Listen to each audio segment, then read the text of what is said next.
Em primeiro lugar, um agradecimento ao SNEC pelo convite para aqui estar, uma saudação ao Sr. D. António Moiteiro, ao Fernando Moita, que me convidou e por isso agradeço este convite.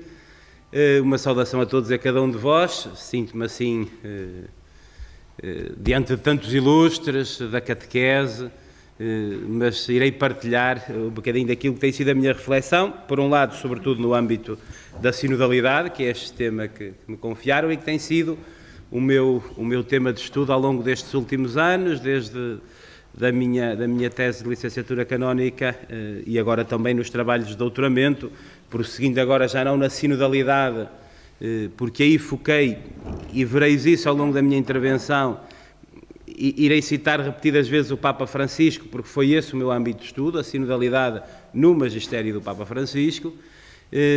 Agora, no âmbito de doutoramento, a investigação tem afunilado tem afunilado precisamente no Ministério Pastoral, numa igreja sinodal, como é que se situa um pastor numa igreja sinodal.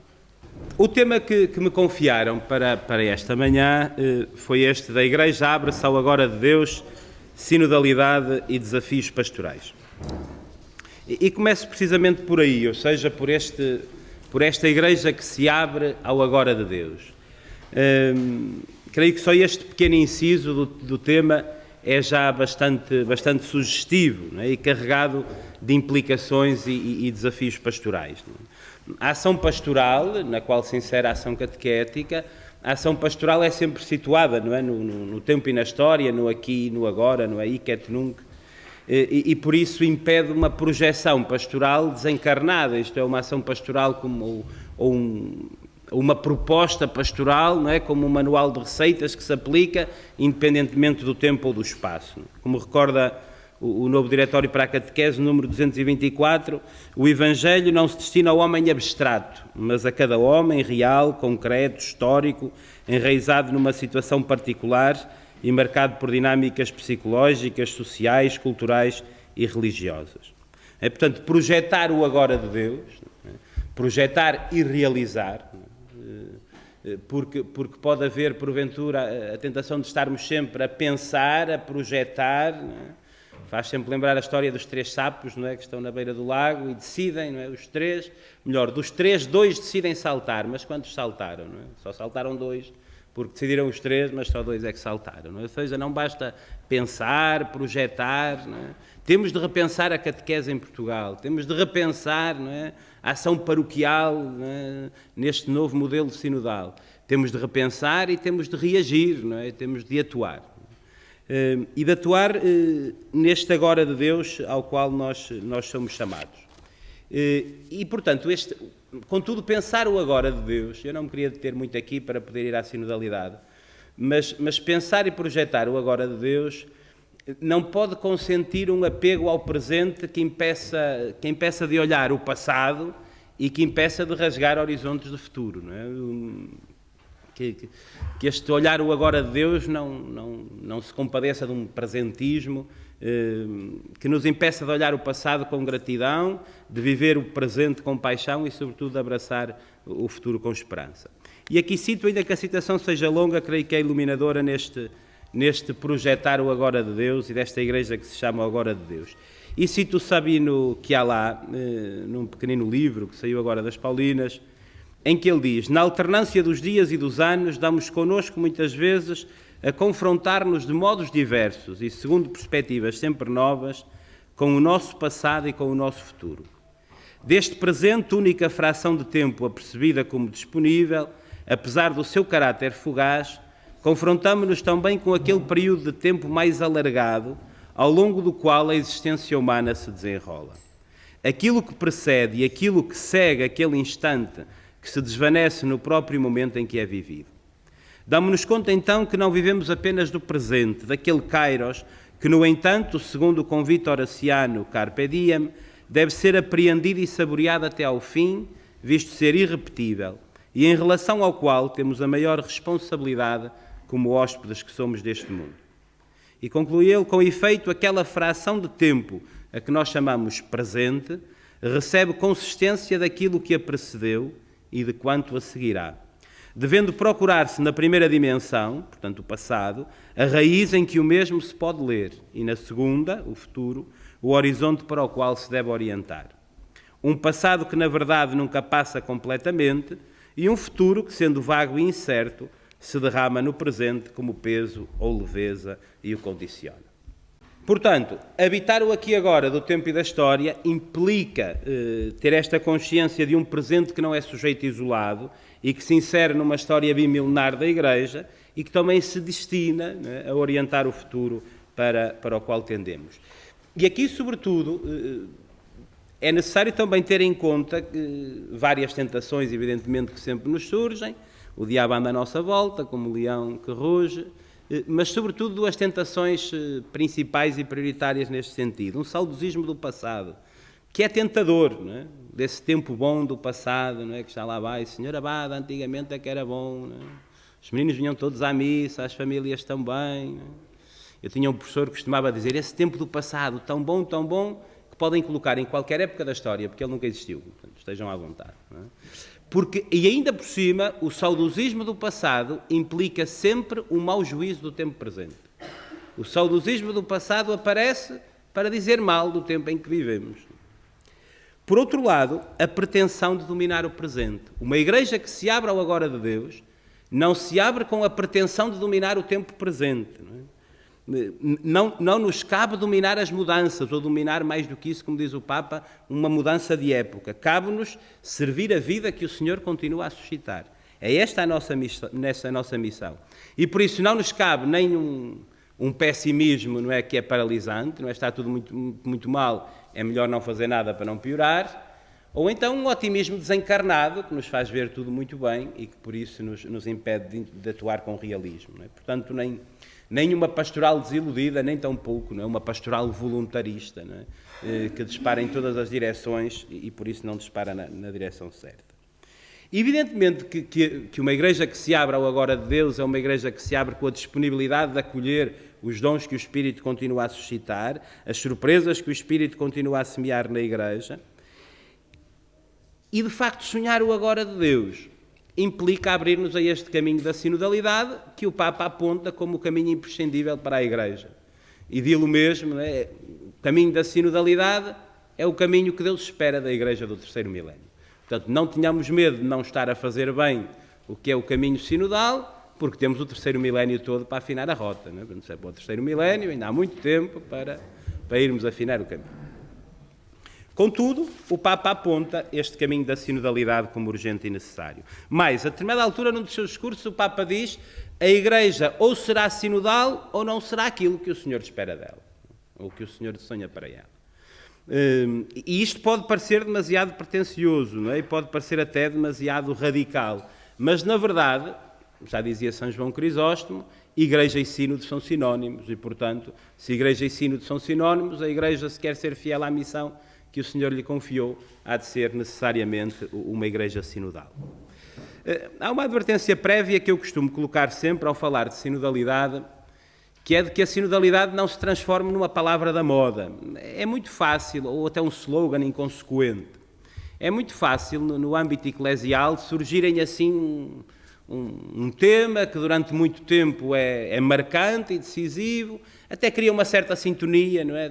Todos os bispos têm que fazer um discurso, desculpe lá, Sr. Bispo, mas não é nenhum ataque aos bispos, mas se tiverem que fazer um discurso, evidentemente que neste contexto referem sempre à Igreja Sinodal e à sinodalidade. No âmbito paroquial, nós párocos vamos volta e meia falando de sinodalidade, isto é, e a determinada altura na vida da Igreja isto acontece, com determinados anos e temas que surgem na vida da Igreja, com anos que foram muito marcantes, como o ano da fé, o ano da Eucaristia, o ano sacerdotal, não é? Depois outros anos assim mais silenciosos, como o de São José, respeitamos muito São José, e foi um ano até muito silencioso como ele. Não sei se porque o Papa Francisco gosta muito do São José a dormir, ninguém o quis acordar, e portanto foi um ano muito, muito silencioso.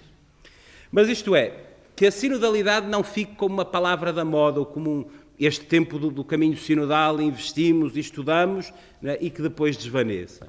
Porque, na verdade, a sinodalidade, como diz o Papa, é uma dimensão constitutiva da Igreja, não é? É a expressão do próprio Papa Francisco, que se refere muitas vezes assim à sinodalidade. Que também não apareça como como uma palavra revestida de uma novidade tal que parece que nunca se falou de sinodalidade na vida da Igreja, não é? Ainda que seja uma palavra ainda estranha em alguns lugares, difícil de dizer, não é? Eu não queria contar aqui muitas histórias, mas há uns tempos fui a uma paróquia e que era um bocadinho longe do Porto e por isso fui com muito tempo para não chegar atrasado. E era um dia à noite e cheguei à igreja e ainda estava fechada. Estavam umas santas senhoras à porta à espera que a igreja abrisse. E eu disse, então lá me meti com as senhoras e disse, então vamos, a igreja vai abrir hoje. Olha, diz que vem um padre do Porto falar do sino. Avisou o nosso padre, mas eu não sei o que é que o sino da nossa igreja tem tanto que falar, não é? Eu disse, não será sobre o sínodo? Ele é que sabe, quando ele vier que diga o que vem falar.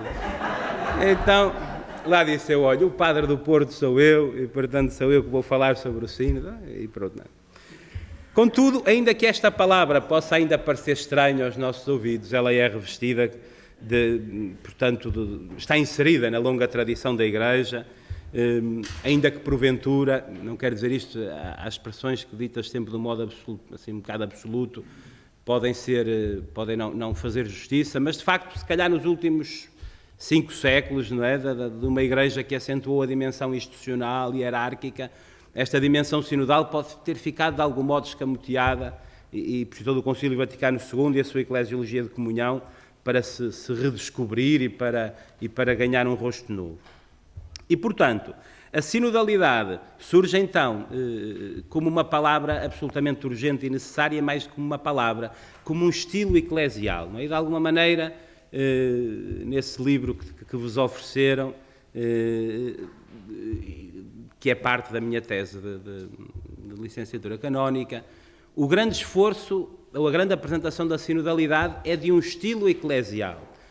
Porque é verdade, quando falamos de sinodalidade, a primeira coisa que nos vem à mente é as estruturas sinodais, não é? O sínodo dos bispos, quando muitos sínodos diocesanos, as estruturas de sinodalidade e corresponsabilidade e participação, como são os conselhos pastorais, sejam eles diocesanos ou paroquiais, ou outras estruturas similares. Isto é, quando falamos de sinodalidade, em primeiro lugar, vem-nos à mente o conjunto das estruturas ou de processos sinodais. O Papa Francisco situa a sinodalidade muito mais no horizonte de um estilo eclesial e que não é apenas uma ferramenta pastoral, é um estilo eclesial que visa conduzir a uma permanente conversão pastoral. E é precisamente a partir daqui que eu irei desenvolver algumas ideias convosco e depois apresentar no final alguns desafios. Não quero com isto que pareça que apresento os princípios, não é? E depois no fim, de modo dedutivo, deduzo meia dúzia de implicações pastorais. Evidentemente naquilo que vou dizendo estão já presentes esses desafios e os apelos que a sinodalidade coloca diante de nós. Começando precisamente por aí, por este agora de Deus. Não é? Isto dizer começando várias vezes parece que nunca mais vai acabar, não é? mas o começando é só força de expressão. O documento da Comissão Teológica Internacional, que se ainda não leram, podem começar por ele, não precisam de ler este livro, comecem mesmo por esse, que é mais interessante. É um documento notável. Na altura que as irmãs paulinas me falaram de publicar a minha tese, eu tinha-lhes sugerido isso, mas nem estava traduzido o documento. Neste momento ele está até disponível no site da Conferência Episcopal Portuguesa em português. A sinodalidade na vida e na missão da Igreja. E esse documento da Comissão Teológica Internacional dá como nome à sua introdução o Kairos da sinodalidade. E aponta como Kairos da sinodalidade a frase do Papa Francisco, a expressão do Papa, o caminho da sinodalidade, é o caminho que Deus espera para a Igreja do terceiro milénio. E bem, a palavra do Papa seria suficiente para nos dizer da pertinência, da atualidade e da urgência de falarmos de sinodalidade. Contudo, não é apenas a palavra do Papa, ou se o Papa ou em si o faz com insistência o apelo à sinodalidade, é fundamentado naquela que diríamos é a pergunta por excelência na teologia pastoral, na nossa ação pastoral, que é a pergunta: o que é que o Espírito Santo nos pede aqui e agora? Essa é a pergunta a que temos de dar resposta, não é? Na catequese, o que é que o Espírito Santo nos está a pedir aqui e agora? E este aqui e agora são fundamentais, não é? Como já referia no início, não é? Aqui, na nossa realidade concreta, portuguesa, na nossa diocese, na nossa paróquia. No agora, não é? No agora de Deus onde nos situamos. E na resposta a esta pergunta, não é? E à novidade que esta pergunta nos traz, muitas vezes apontamos como necessário um novo itinerário catequético, uma nova resposta pastoral, e acentuamos muito a dimensão da novidade do tempo em que vivemos, não é? A novidade do horizonte social e cultural, não é? do horizonte antropológico, não é? Do sentido humano presente hoje. Contudo, não é apenas nova a realidade que temos diante de nós. Não é? É tão bem novo o Evangelho que escutamos em cada dia, não é? É tão bem nova, não é? O novo modo como a Igreja se situa no aqui e agora do tempo e da história. E, portanto, há dois pilares fundamentais na projeção da ação pastoral que reclamam esta resposta sinodal. Por um lado, o horizonte social e cultural, e por outro, o horizonte eclesial. Muitas vezes, quando me perguntam qual o desafio mais urgente para a pastoral hoje, ou para a catequese, costumo dizer que é, de facto, a capacidade de habitar o sentido humano, isto é, a capacidade de não apresentar um Evangelho como uma superestrutura que pode ser dita de igual modo em cada tempo e em cada lugar, mas com uma capacidade de uma leitura real, isto é, uma leitura cairológica do tempo presente, isto é, de olhar o tempo e a história com o olhar de Deus e ser capaz de iluminar este tempo, não é, com a palavra e com o Evangelho. E neste sentido é necessário ter presente o horizonte sociocultural. Eu não quero aqui deter-me, evidentemente, e discorrer longamente sobre uma leitura do tempo atual, porque elas não faltam, e melhores do que aquela que eu poderia fazer. Ilumina a palavra do Papa quando diz que mais do que uma época de mudanças, não é, nós estamos numa verdadeira mudança de época. Não é? Ou como diz o novo diretório, estamos diante de uma nova etapa evangelizadora. Não é? E esta consciência deve estar bem presente, não é? Porque, como diz Einstein, é loucura ou insensatez fazer sempre a mesma coisa e esperar obter resultados diversos. E também, porventura, na leitura do horizonte sociocultural, muitas vezes nos detemos muito mais nos sintomas do que nas reais causas. Não é? Quero dizer com isto? No fundo, muitas vezes, quando queremos ler o contexto contemporâneo, vamos dizendo as famílias estão destruturadas, os jovens são nativos digitais, os idosos são relegados para o isolamento ou o abandono e por aí fora. Isto são apenas sintomas de uma causa mais profunda, que é, de facto, esta mudança epocal, que deve também situar a Igreja numa verdadeira mudança no seu modo de olhar a ação pastoral e aqui no caso concreto da catequese. Não é? Uma igreja ou uma paróquia que visa acompanhar aqueles que são cristãos ainda é, diríamos, o modelo do qual somos muito herdeiros. Não é? O professor Enzo Biemi diz isso de um modo assim muito, muito interessante, quando diz os 3 lugares onde se desenvolve a vida humana, não é? A família, a escola e a sociedade, no passado viviam uma sintonia tal, marcada por uma matriz cristã, que à paróquia, à catequese, competia apenas acompanhar aqueles que tradicionalmente, ou por tradição, por convenção, eram já crentes. Não é? Mas hoje toda esta sintonia foi completamente desarticulada, não é? E basta pensar na minha situação concreta, isto é, eu nasci na melhor terra do mundo, que é Paços de Sousa, em Penafiel, a mais bonita, e não nasci há muitos anos atrás, nasci em 85, a minha família era uma família onde se rezava diariamente, onde se rezava ao terço, onde nunca perguntei porque é que tinha de ir à missa, porque ao domingo ia toda a gente à missa, só ficava o cão e o gato em casa, portanto nem era questão. E este ambiente cristão que se respirava em casa prolongava-se na escola. A minha professora primária rezava antes das aulas começar, falava-nos de Jesus, não é? E isto de algum modo prolongava-se naquelas que eram as saídas de domingo, para ir ver uma procissão, às vezes era ir ao adro da igreja, onde tinha lá o bar paroquial e onde as pessoas se reuniam para conversar, e por aí fora. Não é? Hoje, não é, esta sintonia não existe mais. Não é? De facto, não estamos aqui para julgar a família contemporânea e a sua realidade multifacetada, mas de facto encontramos uma multifacetada realidade familiar. A escola não é mais uma escola que tenha uma matriz ou tendência cristã. Não é? Até dizemos que a escola deve ser laica, não é? Quando na minha infância a única laica era a cadela lá de uma vizinha, que era a única laica que eu conhecia.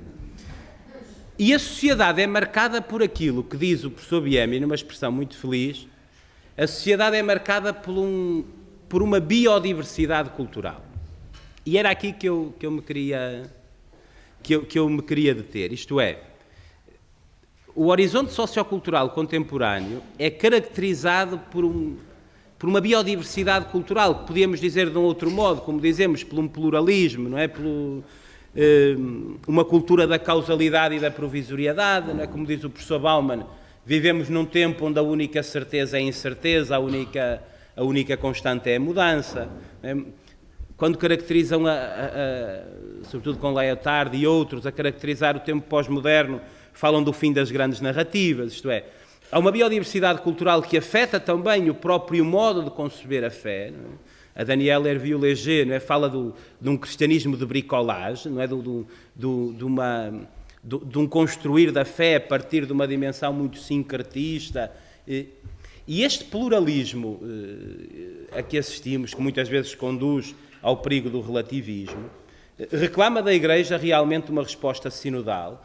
Por um lado, seja a capacidade de habitar este tempo na consciência de que a proposta cristã não é mais a única proposta, mas uma entre tantas outras, e à qual devemos saber responder. O professor Biemi diz que os homens e mulheres de hoje não são menos capazes de Deus que os do passado. É necessário saber responder, não é? E corresponder com aquele que é o seu aqui e agora. E por outro lado, a Igreja aparece aqui, uma Igreja sinodal, aparecerá, como diz o Papa no discurso dos 50 anos do Sino dos Bispos, parafraseando Isaías, o Papa diz, a Igreja aparecerá como um estandarte erguido entre as nações, isto é, como sinal e testemunho de que a unidade não se constrói pela uniformidade, mas de que é possível, no meio da pluralidade e da diversidade, construir um caminho de convergência, de sinergia, como dizemos hoje, ou então, como dizemos nós, de comunhão, e de comunhão que se faz a partir da diversidade. É verdade que no passado, muitas vezes, em diversas circunstâncias históricas, a resposta da Igreja diante do pluralismo e da diversidade é acentuar a unicidade. Não é? Basta pensar em Leão XIII, não é? e a tradução de Santo Tomás, não é? Que depois ganha o nome de Leoniana, precisamente por isso, e apresenta Santo Tomás como único teólogo. Não é? Diante da diversidade de pensamento, convém um pensamento seguro e forte. Não é? O Concílio Vaticano I, com o acentuar da centralização romana, isto é, e do Romano Pontífice. Isto é, percebemos hoje cada vez mais e melhor que responder a um horizonte sociocultural plural e pluralista implica da Igreja uma resposta sinodal, como capacidade de dizer que a diversidade não é um problema, é uma oportunidade, de que a proposta da fé ser uma entre tantas outras não é um problema, mas é uma oportunidade, porque fará, evidentemente, exigir da Igreja a capacidade de apresentar a indispensabilidade da fé numa sociedade onde ela parece absolutamente dispensável. Não é? E esse é um grande desafio. Não é? E percebemos depois logo nas questões práticas da catequese. Não é? Dizer que a catequese é importante quando à mesma hora há o futebol, há o balé ou há o karaté. Não é? Ou seja, evidentemente que muitas vezes a outra proposta é muito mais interessante. Não é? E, portanto, saber habitar este tempo em que nos encontramos e habitar este agora de Deus implica esta capacidade que será também para nós a oportunidade de sermos testemunho, né? de que uma Igreja sinodal é a resposta, ou pode ser a resposta para o contexto em que vivemos. Por outro lado, e aqui de modo claro, e todos vós sois versados na teologia e no estudo das ciências teológicas, não fica difícil perceber também que o outro pilar, o horizonte eclesial, reclama evidentemente uma resposta sinodal. Isto é, somos herdeiros da eclesiologia conciliar e, na verdade, a eclesiologia do Concílio Vaticano II é uma eclesiologia marcadamente de comunhão. O Sino de 85, o Sino dos Bispos de 85, quando caracteriza e qualifica, não é, a eclesiologia do Vaticano II, apresenta essa como chave de leitura da eclesiologia do Vaticano II, uma eclesiologia de comunhão, sublinhada, evidentemente, pelas diversas imagens. Se vamos à Lumen Gentium, desde a construção do texto da Lumen Gentium, não é? Desde dos seus primeiros esquemas, onde partem do modelo tradicional de partir da hierarquia da Igreja para depois individuar cada um daqueles que constituem a hierarquia e a Igreja, até aquilo que o cardeal Suanes, um dos moderadores do concílio, vai chamar de Revolução Copernicana, isto é, antes de dizermos que a Igreja é uma constituição hierárquica, temos que começar por dizer que a Igreja é mistério, não é? Nasce do coração de Deus, revelada em Jesus Cristo, animada e vivificada pelo Espírito Santo, não é? E esta Igreja mistério é uma Igreja povo de Deus, não é? E antes de falar da diferenciação que existe, da diversidade de dons, carismas e ministérios que existe no interior da Igreja, falamos de uma Igreja e da consciência de povo, não é? E depois todas as imagens a elas associadas, a imagem do povo, do edifício, do corpo, tudo isto são imagens que sublinham a comunhão que acontece no meio da diversidade, isto é, e que sublinham esta dinâmica sinodal que faz parte da própria identidade da Igreja, como já referi há pouco, porque a sinodalidade é a dimensão constitutiva da Igreja. Para avançar, toda a Sagrada Escritura e a revelação bíblica nos traz realmente, não é, também as raízes fundamentais e fundacionais da sinodalidade. Não começarei no Adão e Eva, porque isso demora muito a chegar ao Apocalipse, e saltarei o Antigo Testamento, ainda que ele seja riquíssimo até para a compreensão da sinodalidade, não é? Desde Israel como comunidade convocada pelo Senhor e todo o percurso que o povo de Israel vai fazendo. Mas sublinharia 3 acenos bíblicos fundamentais, assim de modo breve, que são absolutamente inspiradores para aquilo que deve ser uma igreja sinodal situada no agora de Deus. Em primeiro lugar, a dinâmica evangelizadora do próprio Jesus. Isto vem também no documento preparatório. Esta dinâmica evangelizadora como Jesus a estabelece. Jesus, as multidões e os apóstolos.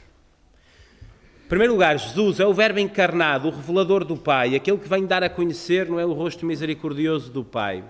Tem como primeiro interlocutor as multidões. Jesus fala às multidões, porque ninguém pode ficar de fora deste dinamismo evangelizador. Não é?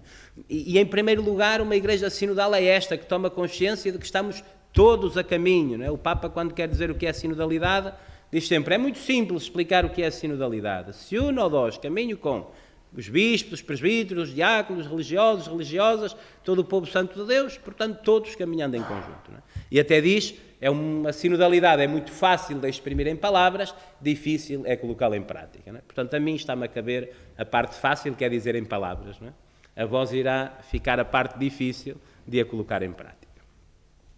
Mas como estamos todos a caminho, eu também caminharei convosco nesse exercício. Agora, a dinâmica evangelizadora de Jesus tem como primeiro interlocutor as multidões, mas, mais uma vez, não uma multidão em abstrato. Jesus fala às multidões, mas diz ao Zaqueu, desce depressa que eu quero ficar em tua casa. Diz à samaritana, dá-me de beber. Diz ao Mateus, vem e segue-me. Isto é, Jesus fala às multidões porque ninguém pode ficar de fora do dinamismo evangelizador, mas depois é capaz de falar a cada um em particular.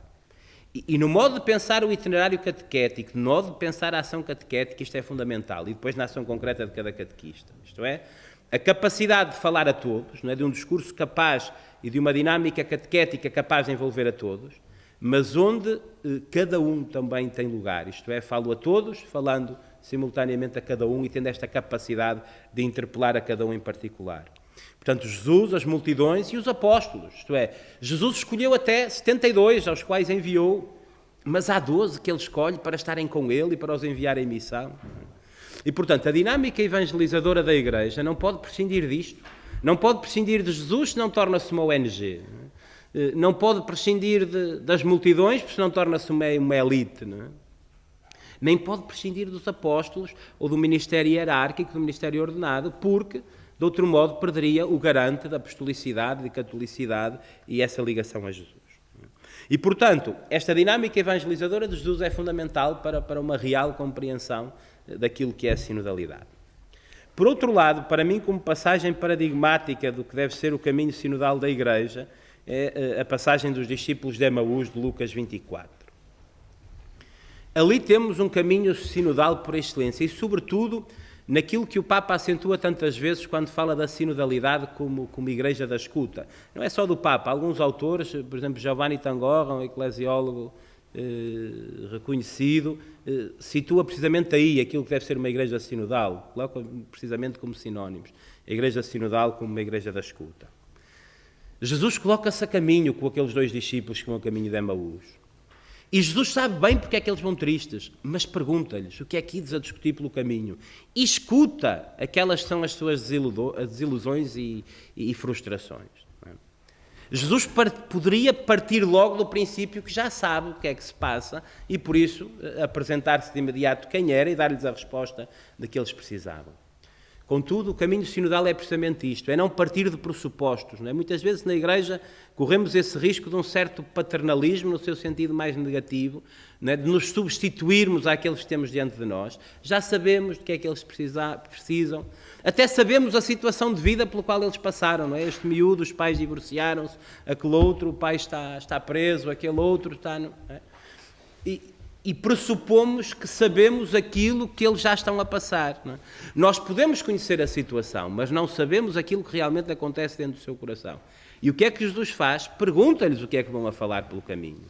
Mas também não se limita a escutar. E isto é muito importante para que a escuta sinodal que está a acontecer agora na Igreja, de modo inédito num caminho sinodal, ainda que todos os sínodos tiveram sempre um dinamismo de escuta, mas não com esta abrangência, que este dinamismo de escuta não é uma escuta meramente sociológica, não nos importa apenas ouvir as pessoas para fazer um relatório para a Diocese ou para a Comissão Sinodal Nacional ou para enviar para o Sínodo dos Bispos, nem tampouco fazer um conjunto de estatísticas.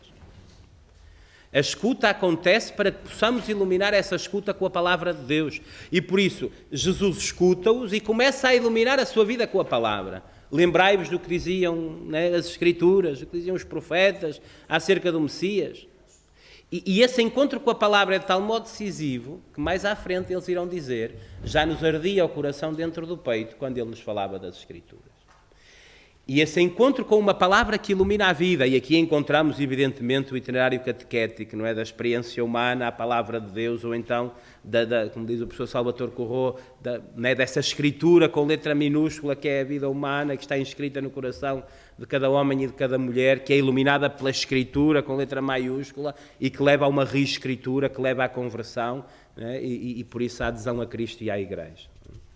É este o itinerário de Emaús, o itinerário verdadeiramente sinodal. Conduz ao lugar sinodal por excelência, que é a Eucaristia. Não é? A sinaxe eucarística é o lugar sinodal por excelência. Não é? Jesus no centro, não é? Porque o centro de cada Eucaristia é Jesus.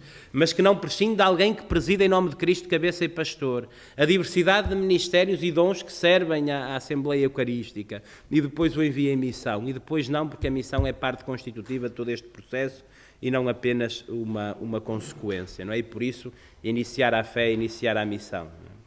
E sabemos que este diretório até acentua precisamente isto. Não é? A missão não como uma consequência de todo o processo catequético, mas um iniciar a fé que é já iniciar a missão e que é constitutivo de todo o processo catequético. Ora, esta passagem de Emaús é absolutamente iluminadora para aquela que é a missão da Igreja neste caminho sinodal. Finalmente, eu estou a ver o tempo avançar portanto, mas há um terceiro aceno que eu gostaria de apontar, porque ele será iluminador para aquilo também que direi em seguida.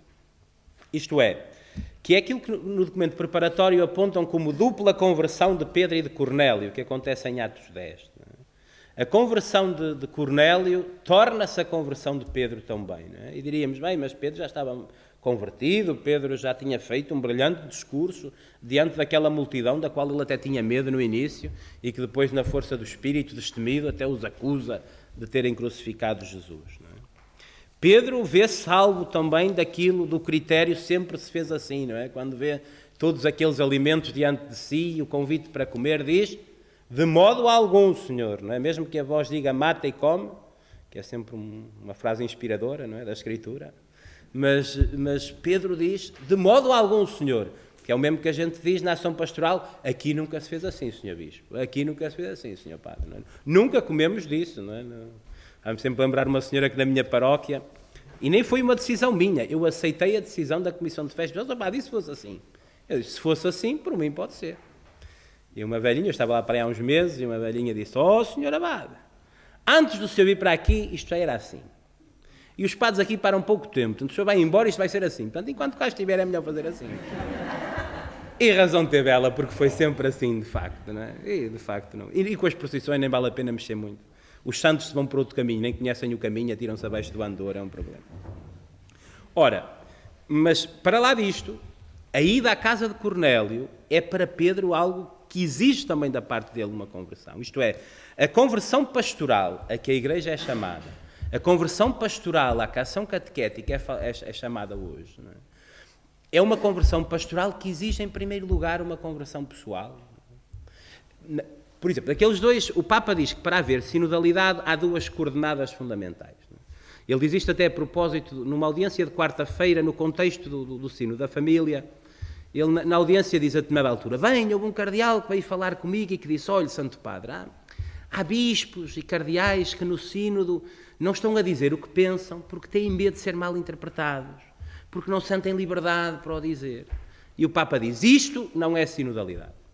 Sinodalidade é falar com liberdade e escutar com humildade. Ele até utiliza a palavra parrésia, não é? Do grego parresia, em português fica parrésia, é assim que apresenta o dicionário.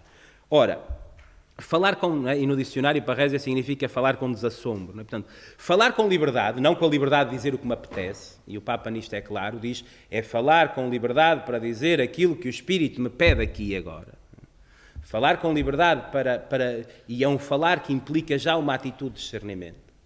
E do discernimento daquilo que o Senhor nos está a pedir aqui agora. Portanto, falar com liberdade e escutar com humildade. Não é? Aquilo que o juiz Pedro Vaz Pato, num artigo, num editorial da revista Cidade Nova, usou uma expressão que achei muito feliz, porque diz que o nosso falar neste dinamismo de escuta sinodal deve ser um falar com desapego. E eu gostei muito desta expressão, isto é, falar com o desapego de quem diz aquilo que o Senhor me está a pedir aqui agora, dando a minha opinião, que é sempre a melhor do mundo, não temos dúvidas, quando chegamos a um encontro sinodal em que estamos a preparar, não é, nestas assembleias sinodais que estão a acontecer a nível paroquial, entre outros, não é, cada um quando dá a sua opinião é a melhor. E isto é verdade, eu quando dou a minha opinião, ela é sempre a melhor do mundo, porque se houvesse outra melhor eu tinha outra, não é? Tenho esta porque esta para mim é a melhor. Agora, quando eu parto para um caminho conjunto, há este exercício de saber também escutar o outro e de perceber que aquilo que num caminho sinodal é importante não é aquilo que cada um pensa. Por isso é que quando me perguntam sobre os inquéritos individuais que se devem ou não devem fazer, evidentemente que a dinâmica sinodal não é para perceber o que é que cada um pensa. A dinâmica sinodal é para perceber o que é que nós somos capazes de pensar juntos. E esta é a grande marca da sinodalidade. Não é onde cada um é capaz de chegar sozinho, é onde é que nós somos capazes de chegar juntos. E este é o caminho sinodal por excelência. Agora, este é o exercício difícil, não é? Porque cada um, de facto, fala com liberdade, cada um é desafiado a escutar com humildade, e este encontro, que deve ter a chave, evidentemente, do discernimento pessoal e também comunitário, abre aqui, evidentemente, um caminho muito exigente, porque implica esta conversão pessoal. O que é difícil, e que é difícil depois também, até para quem tem que liderar o processo de discernimento. A missão do pastor hoje, numa igreja sinodal, é muito exigente. Em primeiro lugar, para que ele se liberte dos seus preconceitos, isto é, daqueles que já são os seus pressupostos do caminho. Não é? Se calhar conhecem a história, não é? O seu padre queria pintar a igreja e convocou uma assembleia sinodal. Não sei se já ouviram, mas posso dizer. Convocou uma assembleia paroquial para decidir de cor ia pintar a igreja. Um senhor levantou o braço e disse: padre, podemos pintar de vermelho, o nosso padroeiro é o mártir São Sebastião, era bonito. Não? Muito bem. O senhor levantou: seu padre, nós somos um povo mariano, se fosse azul da cor do manto de Nossa Senhora era mais bonito. Levantou o braço: seu padre, e se fosse amarelo, da cor do Vaticano, estamos em comunhão com o Papa? Não. Muito bem. Seu padre, e se fosse verde, da cor da esperança? Não. Até que o padre no final diz: olha, pronto, muito bem, mais alguém? Não. Tendo ouvido a todos, vamos pintar a igreja de branco. As latas de tinta estão na sacristia e a partir da manhã começamos a pintar. Ora, ele ouviu toda a gente, mas ouviu mesmo, e até perguntou se havia mais opiniões. Não é?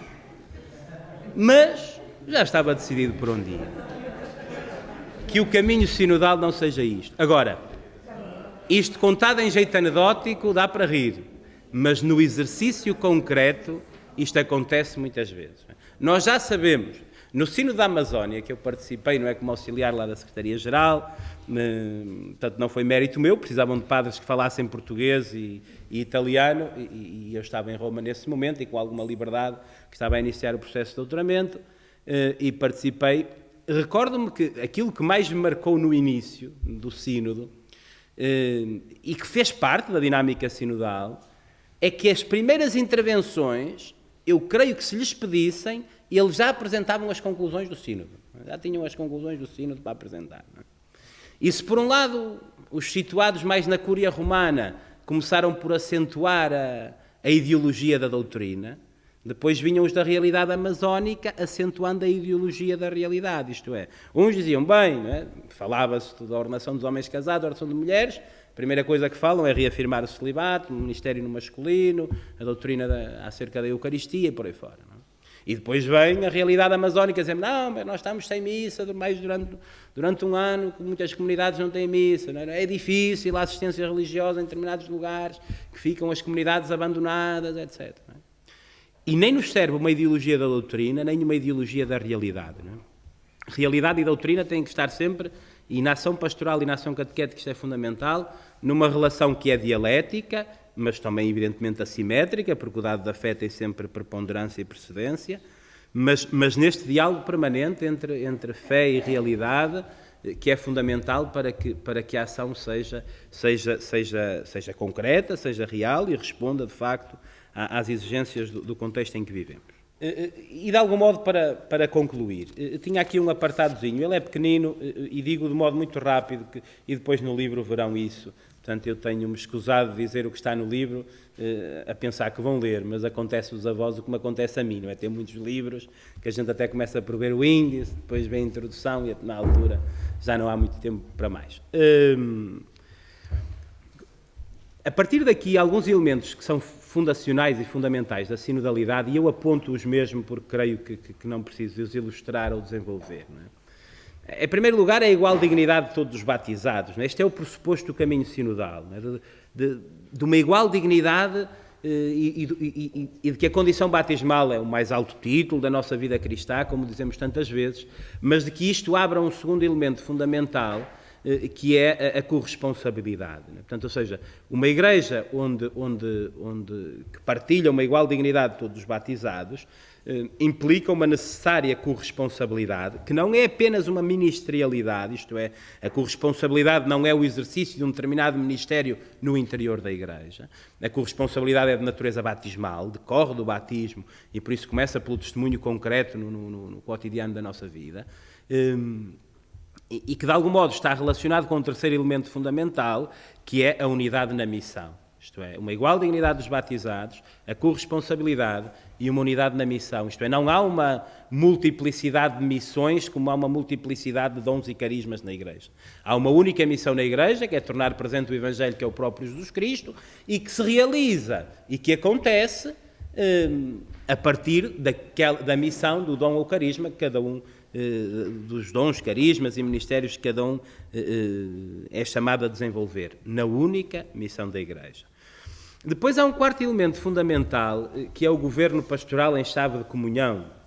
Isto é, há um repensar também do modo de ser pastor, evidentemente, do modo que nasce em primeiro lugar, do modo como Deus sonhou o ministério hierárquico, não é? E o desejou, não é? Quem quiser ser grande seja o vosso servo, mas da consciência de que há aqui um reconfigurar do ministério ordenado em chave de comunhão, e de que a sinodalidade não é uma relativização do ministério ordenado. Não é? E era aquilo que gostaria de sublinhar aqui, porque muitas vezes parece que a sinodalidade entra como uma democratização da vida da Igreja. Não é? Eu recordo-me que há uns tempos, numa vigararia, a determinada altura vou desenvolvendo tudo isto, e quando chego aqui digo, mas nem a sinodalidade não é nem a laicização do clero, nem a clericalização dos leigos. Não é? Portanto, não é democracia, nem é parlamentarismo. Não é? E no fim uma senhora diz, moça, o seu padre ia tão bem, a determinada altura disse que tudo tinha que mudar para tudo ficar na mesma. Não é? Se não é bem isso. Não é? É perceber que a sinodalidade acontece, como diz o documento da Comissão Teológica Internacional, a sinodalidade acontece no interior de uma igreja hierarquicamente organizada. Agora, onde se deve reconfigurar, de facto, o Ministério de Presidência da Comunidade, que não é um ministério que nasce por aclamação do povo de Deus, ou um ministério que nasce da vontade do povo, mas que é de facto instituição divina, que é conferido mediante um sacramento e que é fundamental, não é? Como já dizia quando falava da dinâmica evangelizadora de Jesus, que é fundamental como estruturante e como garante da apostolicidade, da catolicidade no processo sinodal. Porque todo o processo sinodal e uma igreja sinodal pressupõe aquele que conduz esse mesmo processo.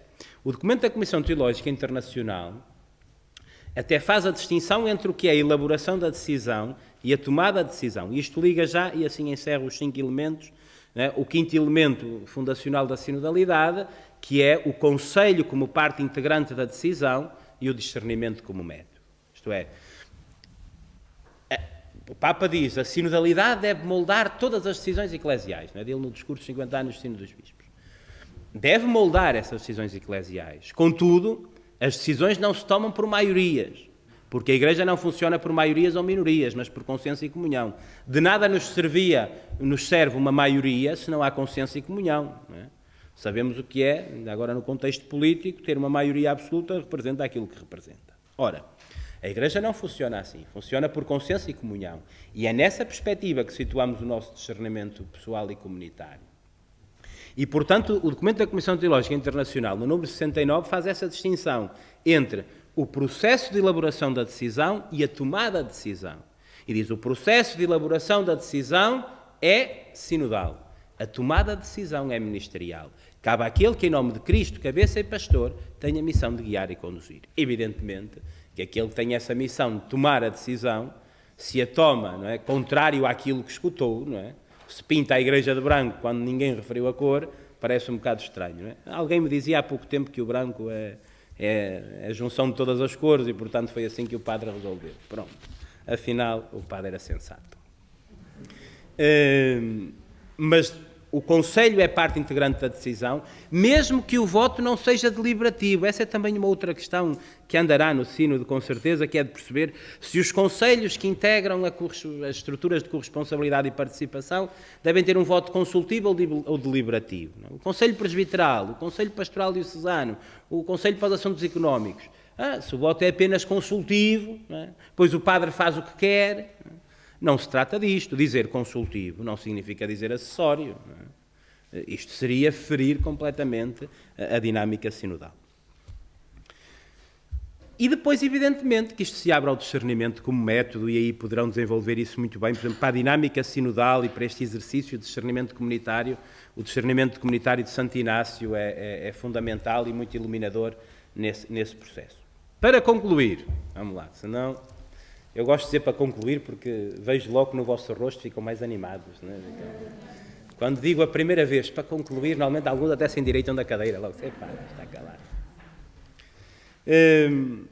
Como eu dizia, a sinodalidade é um estilo eclesial que promove e desperta aquela conversão pastoral desejada pelo Papa Francisco. Não é? Que inscreve na Igreja, naquela que é a sua dinâmica, não é? Como diz a Unitatis Redintegratio, número 6, não é? Uma eclésia sempre reformanda. Não é? Portanto, este é o dinamismo da Igreja em permanente conversão pastoral, que implica uma permanente conversão pessoal. Não podemos pôr tudo em causa enquanto não nos pusermos em causa a nós. Não é? Este dinamismo de renovação pastoral, que não é apenas um dinamismo ad intra, isto é, porque muitas vezes não, nós... Para sermos igreja em saída, como pede o Papa, para que seja uma verdadeira opção missionária, que não implica deixar as coisas como estão, não é? E como diz o Papa no número 27 da Evangelii Gaudium, que deve mudar o estilo, os horários, as linguagens. Não é? Esta verdadeira conversão pastoral, que implica uma mudança, que se abre a essa nova etapa evangelizadora da Igreja, não é apenas um dinamismo de renovação ad intra, não é apenas nós temos que primeiro arrumar a casa para depois ter a igreja em saída, não é? Isso era quando o Papa reclamava e reclama uma igreja em saída, essa era uma das coisas que dizia, não, nós não podemos sair, não é? Até se dizia por brincadeira, quando o Papa disse em Roma que tínhamos que ter uma igreja em saída, que um cardeal disse, Santo Padre, nós já somos tão poucos, saímos todos, não fica cá ninguém. E eu creio que é por isso que depois o Papa escreve na Evangelii Gaudium que prefere uma igreja enlameada e acidentada porque saiu à rua, não é? Do que uma igreja que permanece intacta lá no seu lugar, não é? Deve ter sido por isso. Portanto, há aqui um duplo, ou melhor, há um único movimento numa dupla direção, à dinta e à dextra, que é fundamental neste processo de conversão pastoral. Não é? Isto é uma ideia do professor Paulo Azollane, que tem uma intuição que me parece muito interessante, quando diz: o Espírito Santo é o coração da ação evangelizadora, o coração tem um duplo movimento, o movimento de sístole e de diástole, e de algum modo é a articulação destes dois movimentos, ou de um único movimento numa dupla direção, que torna o coração sadio e que tornará sadia também a nossa ação pastoral, e no caso concreto a ação catequética. Não é? Portanto, há um movimento da adintra, de sístole, de contração, de edificação da comunidade, de construção da comunidade, que depois implica o outro movimento de diástole e de extensão, da adextra, de partir em missão. E só seremos capazes de partir saudavelmente em missão e ser imbuídos desta opção missionária que é fundamental no processo catequético, se formos capazes de uma verdadeira edificação da comunidade. E por isso, assim, telegraficamente, alguns desafios que são fundamentais. Em primeiro lugar, o desafio da fraternidade. Da fraternidade e de uma cultura de comunhão e corresponsabilidade. E esta é uma tarefa fundamental no repensar do itinerário catequético. Ora, digo muitas vezes, o déficit de sinodalidade que se assiste na Igreja corresponde ao déficit de fraternidade. Não somos igreja sinodal como deveríamos ser, porque não somos uma igreja fraterna como devíamos ser. E porque a fraternidade é muito exigente, não é? Basta ver, como diz o Hermes Ronchi, na Sagrada Escritura, a fraternidade faz muito fraca figura, não é? A gente começa logo pelo início, Caim e Abel. Bem, pronto, estes são os primeiros, ainda estavam a aprender a ser irmãos, não é? Vamos mais para a frente, não é? Isaú e Jacó, pronto, ainda estavam a tentar. A seguir, não é? José e os irmãos, pronto, é melhor não ver isto aqui agora, não passar à frente, não é? Isto é, a fraternidade é algo exigente e nem a fraternidade consanguínea é garantia de coisa nenhuma, o que significa que a fraternidade é uma construção permanente, que se educa para a fraternidade, que o próprio coração e a própria conversão pessoal implicam uma conversão para a fraternidade. Nisto reconhecerão que sois meus discípulos, se os amardes como irmãos. E é fundamental, no repensar do itinerário catequético, esta formação para uma cultura de comunhão e corresponsabilidade. Eu vi isto na minha paróquia, na escuta sinodal que fazíamos com os meninos da catequese, que não são muitos, estamos a falar da paróquia da Sé, um centro histórico, envelhecido e desertificado, não é?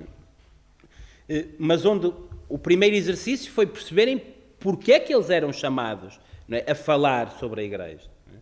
E foi uma dinâmica de uma construção para perceber que somos todos construção desta Igreja da qual fazemos parte. Não é? E o itinerário catequético há de formar para isto, não é? Quando dizemos isto vezes sem conta, sabem-no melhor do que eu, não é?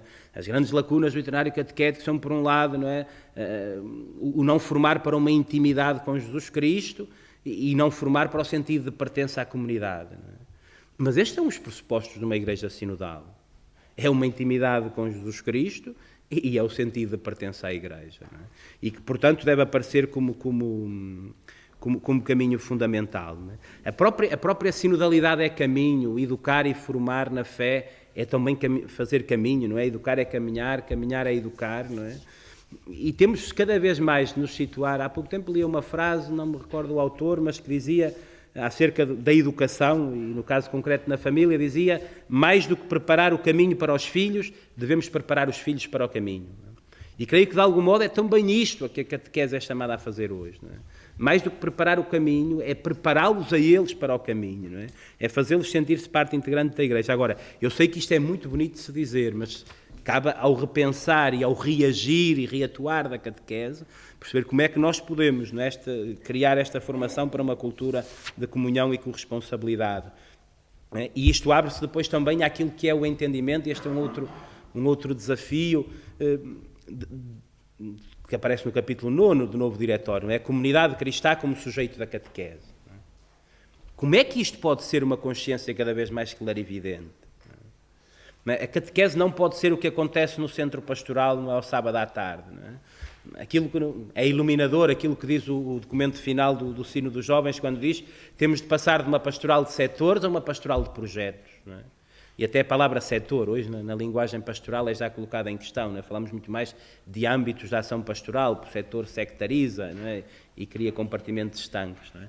passar a uma pastoral de projetos conjuntos, não é? De que a catequese não seja aquilo que acontece entre o catequista e os catequizandos, mas também dizer que a comunidade é o sujeito da catequese. Quando se diz muita gente, não se diz ninguém, não é? Dizer todos e nenhum normalmente corresponde à mesma coisa, não é? O Papa dizia, quando falava ao Departamento Catequético Nacional da Conferência Episcopal Italiana, dizia que este é o momento de ser artífices de comunidades abertas que sabem valorizar os talentos de cada um. Mas esta é uma arte difícil, é a arte, de facto, de passar de uma pastoral de setores a uma pastoral de projetos, não é? De uma catequese que se situa em plena articulação com os restantes âmbitos da vida pastoral e paroquial, e assim se percebe claramente que há uma verdadeira comunidade como sujeito primordial da catequese. E, finalmente, poderíamos dizer outros, como gerar hoje processos de iniciação à fé dos, com e para os pais, não é? Ou seja, que se trata aqui de uma verdadeira dinâmica sinodal, não é? Onde se envolve a todos, não é? Catequese intergeracional, isto é, todos estes apelos, não é? Que são fundamentais no repensar de uma catequese cada vez mais sinodal. Finalmente, e finalmente mesmo, porque eu já estou quase nos meus 10 minutos que me deram, finalmente, uma linguagem missionária e construtora de comunidade. O nosso modo de comunicar é ainda como igreja, deixei que eu diga assim, ainda que esteja aqui a agência Eclésia, mas o nosso modo de comunicar é ainda muitas vezes, não é, incipiente, isto é, não estou a dizer relativamente à agência Eclésia, Paulo, não, senão cortam-me já aqui um micro, mas dizer do nosso modo como agentes evangelizadores, não é? A nossa linguagem deve ser uma linguagem verdadeiramente missionária, ao jeito daquela que é a linguagem do Papa Francisco. Tenho dito isto várias vezes, pelo menos a mim ajuda-me, pode ser que ajude mais alguém. Isto é, o Papa Francisco é uma voz ouvida, não é? Para lá das fronteiras da Igreja, ouvida com agrado em tantos âmbitos da sociedade, para lá do âmbito eclesiástico, não é? Porventura, por um lado, não fica preso ao eclesialês que tantas vezes nos domina, não é? E aqui o Papa diz, inclusive, na Evangelii Gaudium, a determinada altura, muitas vezes que o nosso desejo de sermos tão ortodoxos e dizer tudo tão bem, a mensagem que passamos não é mais correta, não é? Ainda há pouco tempo disse aos seminaristas, estavam a falar sobre escatologia lá no seminário, a conversa estava elevada no tom.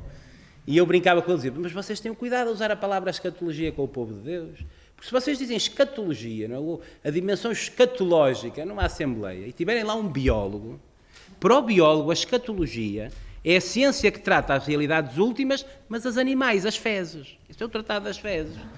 E ele compreenderá uma coisa completamente diferente daquilo que vocês querem dizer. Portanto, há aqui um ser capaz de comunicar hoje e habitar a comunicação, e tanto mais as redes sociais e por aí fora, que porventura, é porque habitar o mundo da comunicação hoje, como das redes sociais, onde a catequese deve estar presente, é um bocadinho como já dizia a carta a Diogonete, não é estar no mundo sem ser do mundo, é estar nas redes sem ser das redes, mas saber habitá-las com aquilo que é característico de cada um de nós. E para terminar mesmo, quando falava da linguagem do Papa Francisco como linguagem missionária, parece-me que ela o é precisamente por três coisas principais. Em primeiro lugar, é uma linguagem implicativa. O Papa implica-se naquilo que diz.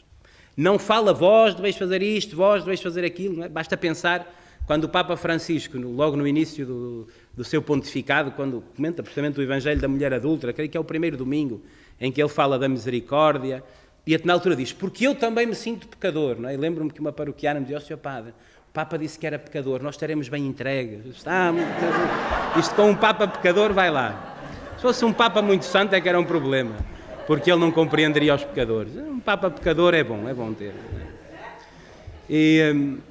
Mas é uma linguagem implicativa, o Papa implica-se naquilo que diz. É preciso uma conversão pastoral, a começar pela conversão do papado. Não é? Isto é, o Papa tem uma linguagem implicativa, mas não é apenas uma linguagem implicativa, é também uma linguagem hospitaleira, ou diríamos hoje inclusiva, mas inclusiva às vezes resvala para já um limite que não me parece sensato. Não é? Uma linguagem hospitaleira, isto é, inclui o outro, acolhe o outro. Não é? Quantas vezes as pessoas dizem, nós sentimos na linguagem... Lembro a propósito da Amoris Laetitia de uma família me dizer, ó Sr. Padre, lemos a Amoris Laetitia em casal e pela primeira vez nos sentimos revistos e sentimos que a realidade familiar estava realmente presente num documento pontifício. É a primeira vez que sentimos isso. Que o Papa tem consciência daquilo que é a realidade familiar. Isto é uma linguagem hospitaleira que acolhe a realidade do outro. Mas poderia ficar por aqui, por um eu-tu, não é?